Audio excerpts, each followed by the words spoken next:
Am I on? Yes, I'm on. All right, I think we're going quite old school and last minute here because we're just connecting the presentation as we talk. We have a presentation. Is it going to go on screen? It's going to go on screen. Okay, so a quick intro. So I look after strategy, M&A, and we have an investment fund as well, so we invest into early stage companies across the ecosystem. I'm going to guess you probably all know who Ledger is, but in case you don't, we provide hardware, secure hardware wallets, and we have Ledger Live, which allows you to buy, sell, swap, and provide generate yield on your assets as well. A bit of context as well. So Ledger secures 20% of all crypto around the world. It's all secured on our devices. We've sold 7.5 million devices. We sell around the world in 165 different countries. And so this talk today is around real-world assets, and particularly around the nuances that you get within the assets themselves. So the real-world assets storyline has been going for a little while, but actually, if you scratch down, there's some quite interesting aspects around what self-custody means in that context and what doors that opens up for you. So I'm sure this will come up at some point, but let's give you some context around what real-world assets really are. So they're not all the same. There are different levels of interest that you get across the different asset classes, and there's different growth rates and different reasons for tokenizing. The biggest asset class has been private credit. It's one that's been quiet. It hasn't really been garnered much attention in the press, but it's really driven most of the asset value within the real-world asset category as a whole. Here we go. So you can see here the light blue one, there's been steady growth, and it is by far the largest category within real-world assets. The second one is US Treasury debt. That growth is still far behind the private credit, but it's actually the growth rate is exponential. I'm sure there's a lot of macroeconomic context within that, but that one is growing fast. I'll come back. We're going very old school. There's no clicker here. I'm going to point. And then behind that, you've got stocks, you've got funds, you've got corporate bonds, you've got commodities. Those are the ones that are hitting the press at the moment, but they're actually tiny compared to the rest. But they are the ones that are growing really quickly at the moment, and they're the ones that people are talking about most. All right, so why tokenize? So both sides of the bridge between TradFi and crypto win in the tokenization of real-world assets. And if we look at the reasons for tokenizing, it actually brings out the reasons for why you may not want to tokenize and which ones work best and which ones don't. So on the TradFi side, it brings liquidity and democratization of access to these types of asset classes. So some of these assets have not been liquid at all, or you can't get to them as an individual consumer investor. The fractional ownership, many of these asset classes, they require huge amounts of capital just to own one unit, whereas with tokenization, you can own a small fraction of it. Operational efficiency, the transfer and movement of some of these assets is often slow, cumbersome, and expensive, and this tokenization brings a much more efficient way to operate with that. And then you can put these tokens into DeFi, so that's the most obvious one.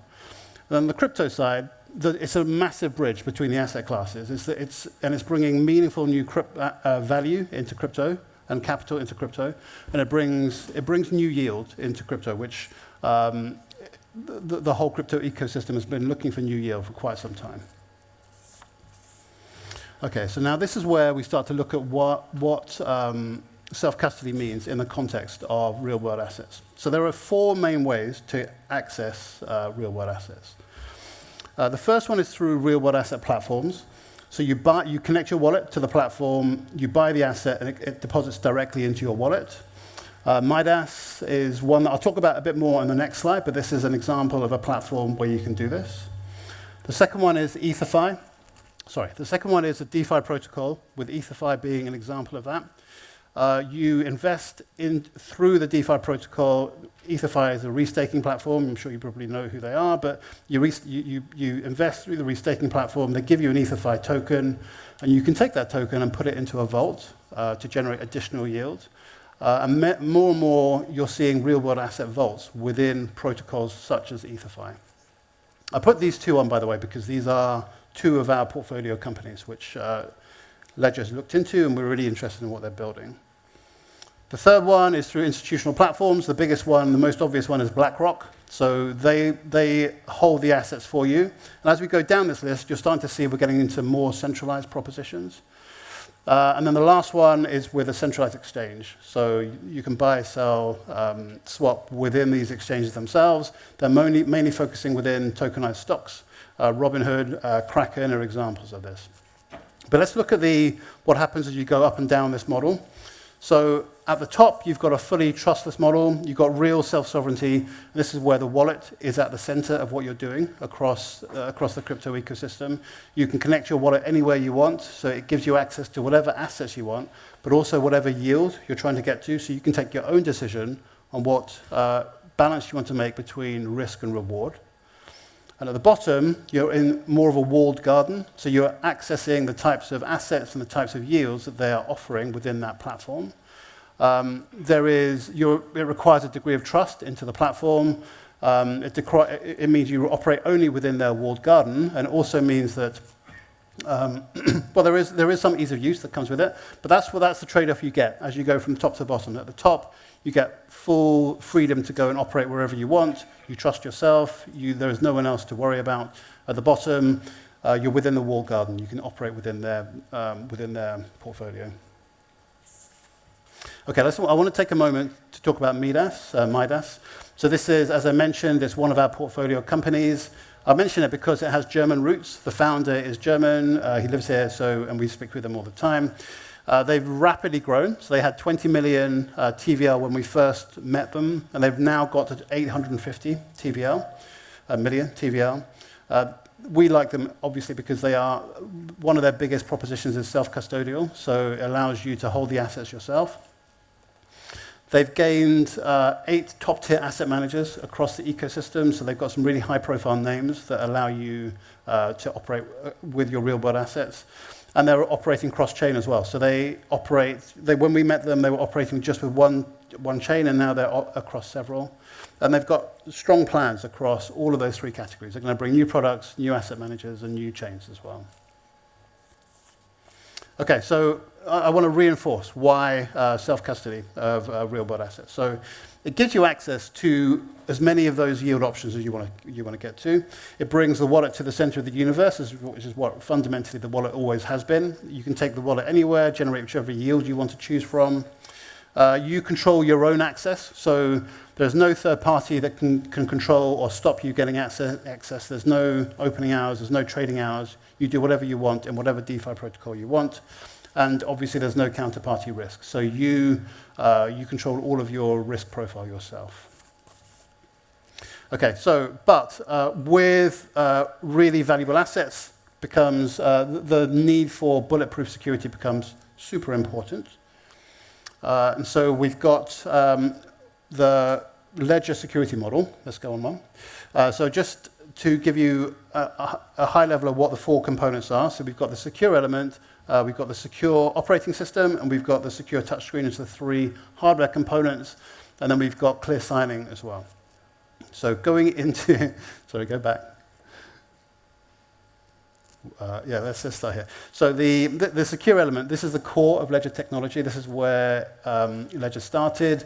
It's the same chip that is used in biometric passports and in credit cards. The private keys are generated and stored within the secure element. It's the best microchip in the market. Then you've got the secure operating system. This one is not talked about much, but actually is core to our proposition. It keeps all of the applications completely isolated from each other and isolated from the 24 words. So if anything goes wrong with one of the third-party applications which you're accessing, the secure operating system keeps everything isolated. So whatever that is happening within that parameter can't affect anything else. Then we've got the secure touchscreen. So there is no way to tamper with what you're seeing on your Ledger device versus what's happening within the secure element, which is where your private keys are stored and where the transaction is being crafted. And so there's no way to tamper with that. And what you see really is what you sign. And the last component is one we've been working on, but we've brought to market recently, but this is clear signing. So if you're signing a transaction where you don't have clear signing, you're signing a transaction which is not human readable, this is where it's the same as signing a blank check. So as long as you keep your keys safe, that's great, but if you then use those secure keys to go and sign a transaction where you don't know what you're signing, You could be signing away your value, which is as dangerous as losing your private keys. And so we have clear signing. So we allow your transaction to become human readable. So you craft your transaction within the device. You tell you what you want to do, whether you're moving assets, buying, selling, swapping. We present it on the large touchscreen. So our new touchscreen devices, which are larger than the previous generation of Nanos, allows you to see everything that you're transacting with on your device. What the contract is, how much you're sending, what the fees are, where it's going. Once you can see that, then you sign the transaction. So it brings real transparency, and it's very intuitive. It empowers you to do whatever you want to do, but with real confidence in what you're doing there. And clear signing really should be the de facto across all of self-custodial crypto. Okay, so the last component we want to talk about is the backup. So the backup of your private keys has always been a difficult subject within crypto. So we've got, always have the traditional recovery sheet. This is the one that has always been in place. A couple of years ago, we brought the optional Ledger Recover into the market, which allows you to access recover your private keys if something happens to them. But we're now bringing forward a new product, which is Ledger Recover. Ledger Recovery Key. So this is something we've recently launched, and we're now starting to ship. And we've got a video that shows how this actually works. If you go on to the next slide, please. Is the sound not going to work, is it? Okay, imagine there's some nice music going on in the background.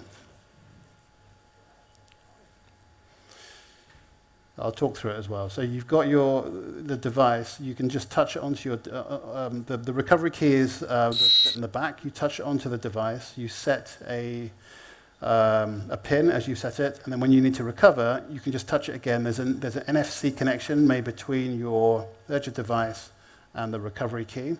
You need the pin to open it up again, and it is truly secure. So a quick summary of that is it's very quick, very simple.